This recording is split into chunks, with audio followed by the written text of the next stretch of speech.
Robin Hood compasses a marriage. And now had come the morning when fair Ellen was to be married, and on which Robin had sworn that Alan a Dale should, as it were, eat out of the platter that had been filled for Sir Stephen of Trent. Up rose Robin Hood, blithe and gay, up rose his merry men one and all, and up rose last of all stout Friar Tuck, winking the smart of sleep from out his eyes.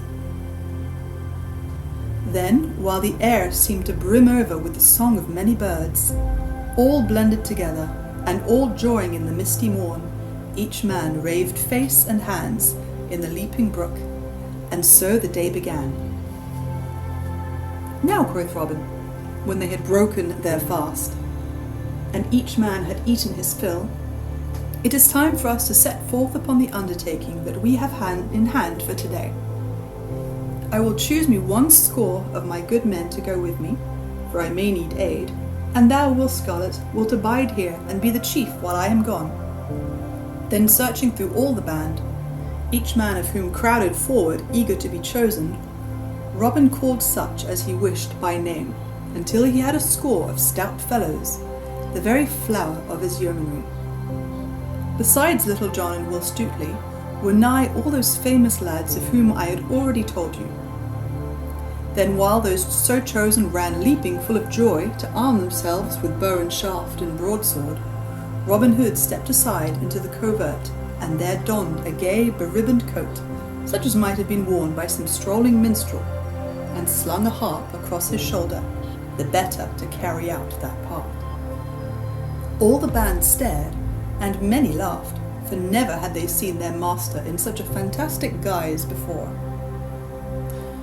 Truly, quoth Robin, holding up his arms and looking down at himself, I do think it be somewhat of a gay, gaudy, grasshopper dress.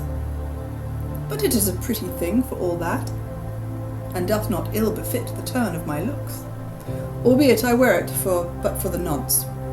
But stay, Little John, here are 2 bags I would have thee carry in thy pouch for the sake of safe keeping. I can ill care for them myself beneath this motley. Why, master, quoth Little John, taking the bags and weighing them in his hand, here is the chink of gold. Well, what an there be, said Robin, it is mine own coin, and the band is none the worse for what is there. Come, busk ye, lads, and he turned quickly away. Get ye ready straightway. Then gathering the 100 together in a close rank, in the midst of which were Alan a Dale and Friar Tuck, he led them forth upon their way from the forest shades. So they walked on for a long time, till they had come out of Sherwood and to the vale of Rotherstream. Here were different sights from what one saw in the forest: hedgerows, broad fields of barley corn, pasture lands rolling upward till they met the sky, and all dotted over with flocks of white sheep, hayfields, whence came the odour of new-mown hay, that lay in smooth swaths over which skimmed the swifts in rapid flight. Such they saw, and different was it, I wot, from the tangled depths of the sweet woodlands, but full as fair. Thus Robin led his band, walking blithely with chest thrown out and head thrown back, scuffing the odours of the gentle breeze that came drifting from over the hayfields. Truly, quoth he, the dear world is as fair here as in the woodland shades. Who calls it a vale of tears? Methinks it is but the darkness in our minds that bringeth gloom to the world. For what saith that merry song thou singest, Little John? Is it not thus?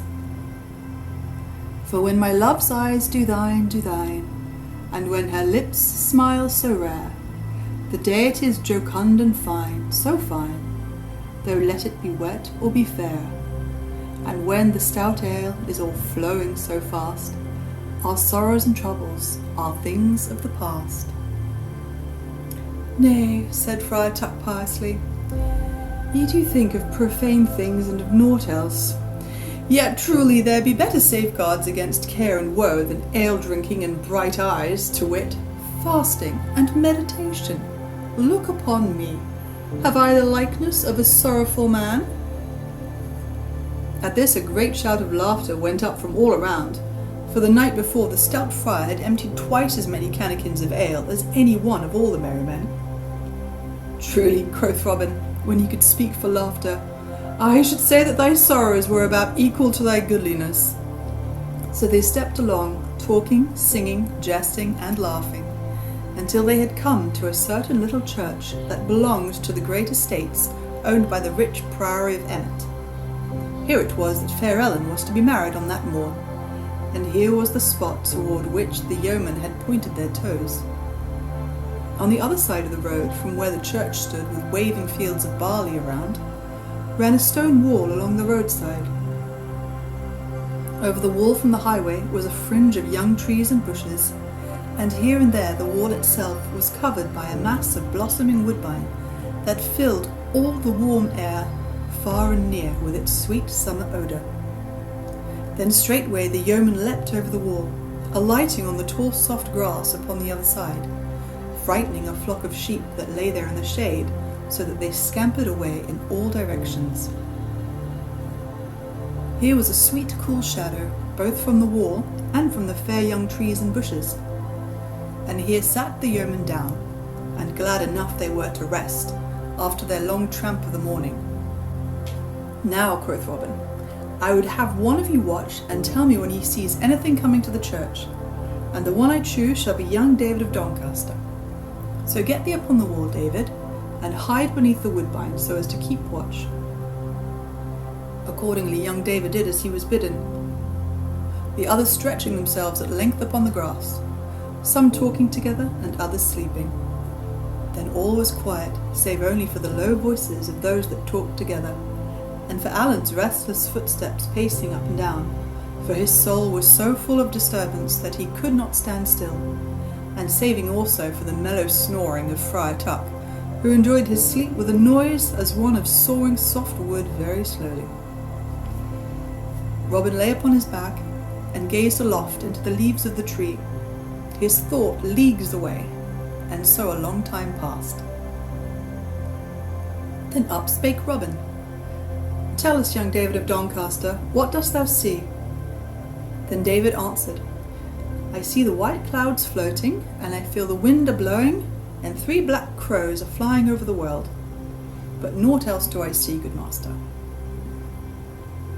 So silence fell again, and another time passed, broken only, as I have said, till Robin, growing impatient, spake again. Now, young David, what dost thou see by this? And David answered, I see the windmills swinging, and 3 tall poplar trees swaying against the sky, and a flock of fieldfares are flying over the hill. But naught else do I see, good master. So another time passed, till at last Robin asked young David once more what he saw. And David said, I hear the cuckoos singing, and I see how the wind makes waves in the barley field.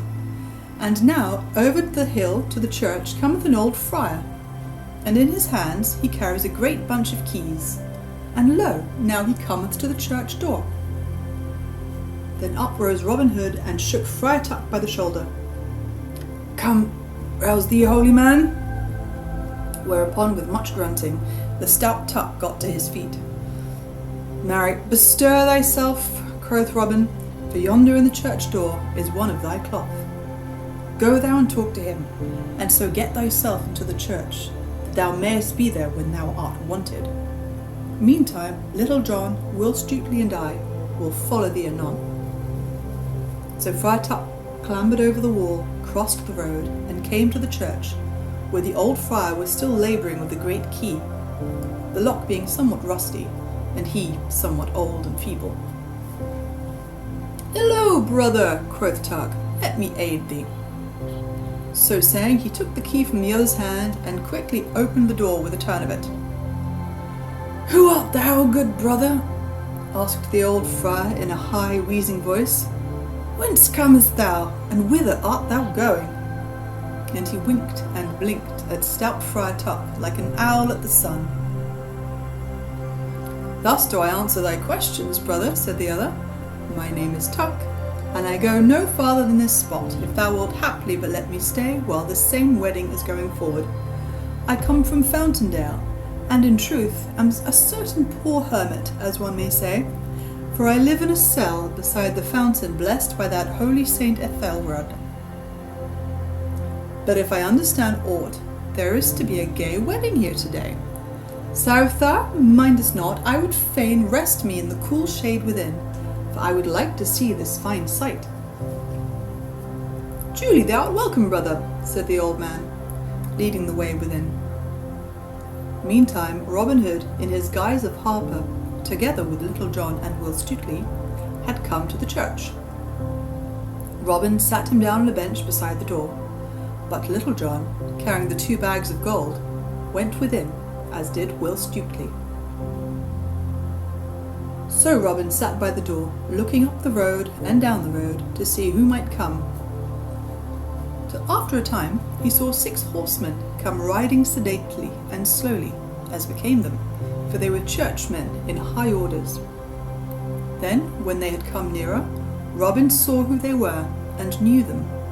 The first was Bishop of Hereford, and a fine figure he cut, I wot. His vestments were of the richest silk, and around his neck was a fair chain of beaten gold. The cap that hid his tonsure was of black velvet, and around the edges of it were rows of jewels that flashed in the sunlight, each stone being set in gold. His hose were of flame-coloured silk, and his shoes of black velvet, the long pointed toes being turned up and fastened to his knees, and on either instep was embroidered a cross in gold thread. Beside the bishop rode the Prior of Emmet upon a mincing palfrey. Rich were his clothes also, but not so gay as the stout bishop's. Behind these were 2 of the higher brethren of Emmet, and behind these again 2 retainers belonging to the bishop, for the Lord Bishop of Hereford strove to be as like the great barons as was in power of one in holy orders. When Robin saw this train drawing near, with flash of jewels and silk and jangle of single bells on the trappings of the nags, he looked sourly upon them. Quoth he to himself, Yon bishop is over gaudy for a holy man. I do wonder whether his patron, who methinks was St. Thomas, was given to wearing golden chains about his neck, silk clothing upon his body, and pointed shoes upon his feet, the money for all of which, God wot, hath been wrung from the sweat of poor tenants. Bishop, bishop, thy pride may have a fall ere thou wottest of it. So the holy men came to the church, the bishop and the prior jesting and laughing between themselves about certain fair dames, their words more befitting the lips of laymen, methinks, than holy clerks. Then they dismounted, and the bishop, looking around, presently caught sight of Robin standing in the doorway. Hello, good fellow, quoth he in a jovial voice. Who art thou that struttest in such gay feathers? A harper am I from the north country, quoth Robin, and I can touch the strings, I wot, as never another man in all merry England can do. Truly, good Lord Bishop, many a knight and burgher, clerk and layman, have danced to my music, willy-nilly, and most times greatly against their will. Such is the magic of my harping. Now this day, my Lord Bishop, if I may play at this wedding, I do promise that I will cause the fair bride to love the man she marries with a love that shall last as long as that twain shall live together. Ha, is it so? Cried the bishop. Meanest thou this in sooth? And he looked keenly at Robin, who gazed boldly back again into his eyes. Now, if thou wilt cause this maiden, who hath verily bewitched my poor cousin Stephen, thus to love the man she is to marry, as thou sayest thou canst, I will give thee whatsoever thou wilt ask me in due measure. Let me have a taste of thy skill, fellow. Nay, quoth Robin, my music cometh not without I choose, even at a lord bishop's bidding. In sooth, I will not play until the bride and bridegroom come. Now, thou art a saucy varlet to speak so to my crest, quoth the bishop, frowning on Robin. Yet I must needs bear with thee. Look, prior hither cometh us cousin Sir Stephen and his lady love. And now, around the bend of the high road, came others riding upon horses. The first of all was a tall thin man of knightly bearing, dressed all in black silk, with a black velvet cap upon his head, turned up with scarlet. Robin looked and had no doubt that this was Sir Stephen, both because of his knightly carriage and of his grey hairs. Beside him rode a stout Saxon franklin, Ellen's father, Edward of Derwald. Behind those two came a litter borne by 2 horses, and therein was a maiden whom Robin knew must be Ellen. Behind this litter rode 6 men-at-arms, the sunlight flashing on their steel caps as they came jingling up the dusty road. So they also came to the church. And there Sir Stephen leapt from his horse, and coming to the litter, handed fair Ellen out therefrom. Then Robin Hood looked at her, and could wonder no longer how it came about that so proud a knight as Sir Stephen of Trent wished to marry a common franklin's daughter, nor did he wonder that no ado was made about the matter, for she was the fairest maiden that ever he had beheld. Now, however, she was all pale and drooping, like a fair white lily snapped at the stem, and so, with bent head and sorrowful look, she went within the church, Sir Stephen leading her by the hand. "Why dost thou not play, fellow?" quoth the bishop, looking sternly at Robin.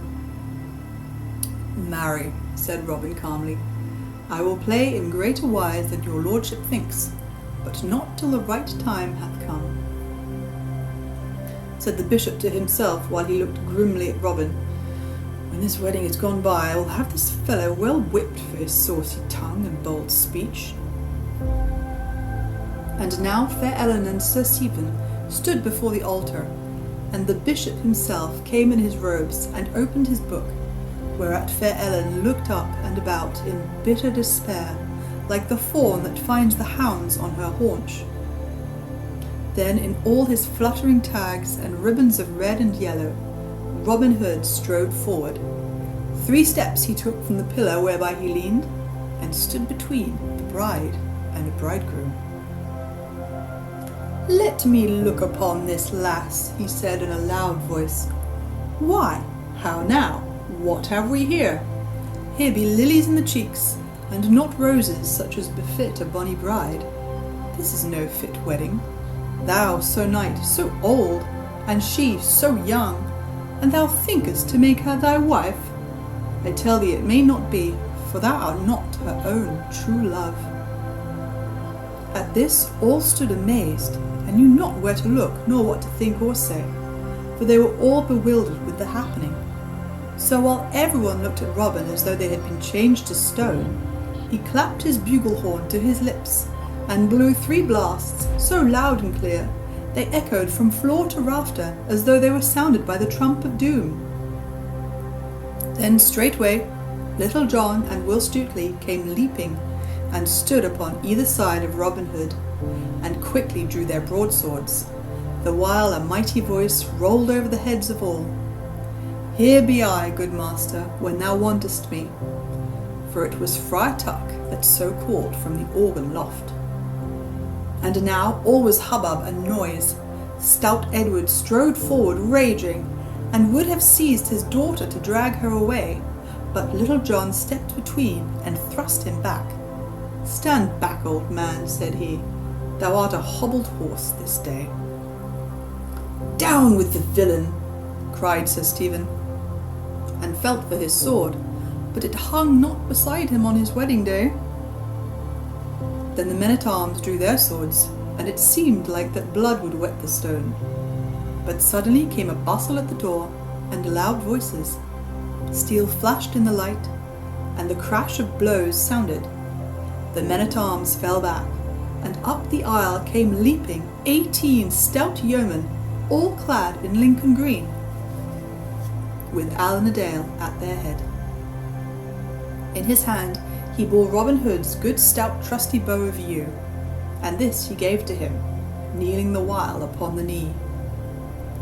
Then up spake Edward of Derwald in a deep voice of anger. "Is it thou, Alan a Dale, that have bred all this coil in a church?" "Nay," quoth merry Robin, "that have I done, and I care not who knoweth it, for my name is Robin Hood." At this name a sudden silence fell. The prior of Emmet and those that belonged to him gathered together like a flock of frightened sheep when the scent of the wolf is nigh, while the Bishop of Hereford, laying aside his book, crossed himself devoutly. "Now heaven keep us this day," said he, "from that evil man." "Nay," quoth Robin, "I mean you no harm. But here is fair Ellen's betrothed husband, and she shall marry him, or pain will be bred to some of you." Then up spake stout Edward in a loud and angry voice, "Now I say nay, I am her father, and she shall marry Sir Stephen and none other." Now all this time, while everything was in turmoil about him, Sir Stephen had been standing in proud and scornful silence. "Nay, fellow," said he coldly, "thou mayst take thy daughter back again. I would not marry her after this day's doings, could I gain all merry England thereby. I tell thee plainly, I loved thy daughter, old as I am, and would have taken her up like a jewel from the sty. Yet truly, I knew not that she did love this fellow, and was beloved by him. Maiden, if thou dost rather choose a beggarly minstrel than a high-born knight, take thy choice. I do feel it shame that I should thus stand talking among this herd, and so I will leave you." Thus saying, he turned, and gathering his men about him, walked proudly down the aisle. Then all the yeomen were silenced by the scorn of his words. Only Friar Tuck leaned over the edge of the choir loft, and called out to him ere he had gone, "Good den, Sir Knight, thou wottest old bones must always make room for young blood." Sir Stephen neither answered nor looked up. He passed out from the church as though he had heard naught, his men following him. Then the Bishop of Hereford spoke hastily, "I too have no business here, and so will depart." And he made as though he would go, but Robin Hood laid hold of his clothes and told him, "Stay, my Lord Bishop," said he, "I have yet somewhat to say to thee." The bishop's face fell, but he stayed as Robin bade him, for he saw he could not go. Then Robin Hood turned to stout Edward of Derewald, and said he, "Give thy blessing to thy daughter's marriage to this yeoman, and all will be well. Little John, give me the bags of gold. Look, farmer, here are 200 bright golden angels. Give thy blessing as I say, and I will count them out to thee as thy daughter's dower. Give not thy blessing, and she shall be married all the same, but not so much as a cracked farthing shall cross thy palm. Choose." Then Edward looked upon the ground with bent brows, turning the matter over and over in his mind. But he was a shrewd man, and one withal that made the best use of a cracked pipkin. So at last he looked up and said, in no joyous tone, "If the wench will go of her own gait, let her go. I had thought to make a lady of her, yet if she chooses to be what she is like to be, I have naught to do with her henceforth. Nevertheless, I will give her my blessing when she is duly wedded." "It may not be," spake up one of those of Emmet. "The banns have not been duly published, neither is there any priest here to marry them." "How sayest thou?" roared Tuck from the choir loft. "No priest? Marry, here stands as holy a man as thou art, any day of the week. A clerk in orders I would have thee know. As for the question of banns, stumble not over that straw, brother, for I will publish them." So saying, he called the banns, and says the old ballad, lest 3 times should not be enough, he published them 9 times over. Then straightway he came down from the loft, and forthwith performed the marriage service, and so Alan and Ellen were duly wedded. And now Robin counted out 200 gold angels to Edward of Derewald, and he upon his part gave his blessing, yet not, I wot, as though he meant it with overmuch good will. Then the stout yeoman crowded around and grasped Alan's palm, and he, holding Ellen's hand within his own, looked about him, all dizzy with his happiness.